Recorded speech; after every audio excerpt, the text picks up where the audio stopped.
অলপ আগতে আমাৰ ডুমডুমা কলেজৰ বাবে 15 কোটি টকাৰে আমি এটা ষ্টেডিয়াম নিৰ্মাণৰ বাবে ইয়াতে আধাৰশিলা স্থাপন কৰিছোঁ।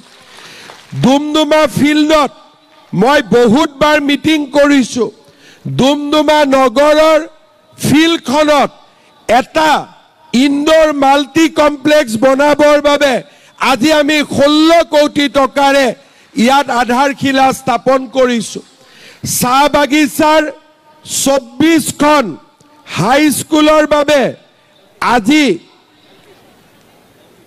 চাহ বাগিচাৰ 24খন LP স্কুল আমাৰ ৰূপাইটি ষ্টেট, দৈছাজান্তি ষ্টেট, হাঁহচৰা, ৰাইডিঙিয়া, চামৰাং, পানীখোৱা, ডিমলি, দীঘল, দেওদাম, এই গোটেইবোৰ 24খন প্ৰাথমিক বিদ্যালয় আমি নতুনকৈ নিৰ্মাণ কৰাৰ বাবে আজি আমি প্ৰত্যেকখন স্কুলক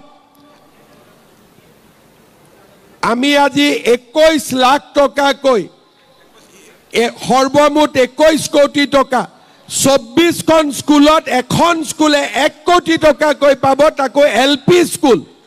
আজি আমি প্ৰধানমন্ত্ৰীৰ চাহ শ্ৰমিক যোজনাত কাম আৰম্ভ কৰিছোঁ। কাকজান হাইস্কুলত আমি নতুন বিল্ডিঙৰ কাৰণে 5 কোটি টকা দিছোঁ। অৰুণোদয় হাইস্কুলত আমি 7.5 কোটি টকা দিছোঁ নতুন বিল্ডিং বনাবৰ বাবে।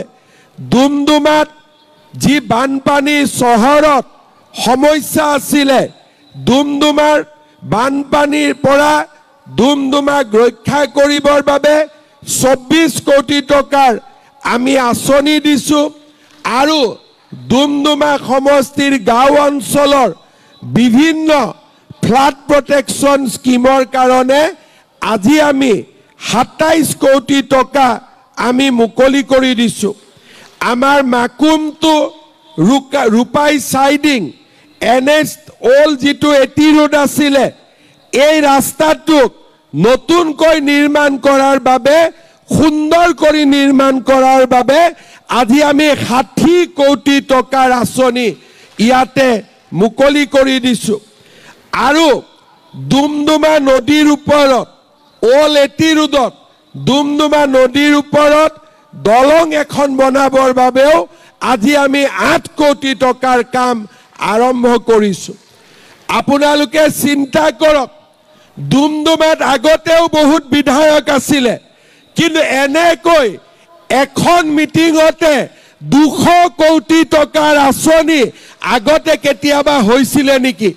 কেতিয়াও হোৱা নাছিলে। আজি এই কামবিলাক কিয় হৈছে? ৰূপেশ গোৱালা ডাঙৰীয়াৰ নেতৃত্বৰ কাৰণে আজি এই কাম হাতত ল'ব আমি পাৰিছোঁ। ইমান মহিলা কেতিয়াবা একেলগে ডুমডুমাত গোট খাইছিলে নেকি? কেতিয়াও গোট খোৱা নাই। আজি আমাক গোট খাব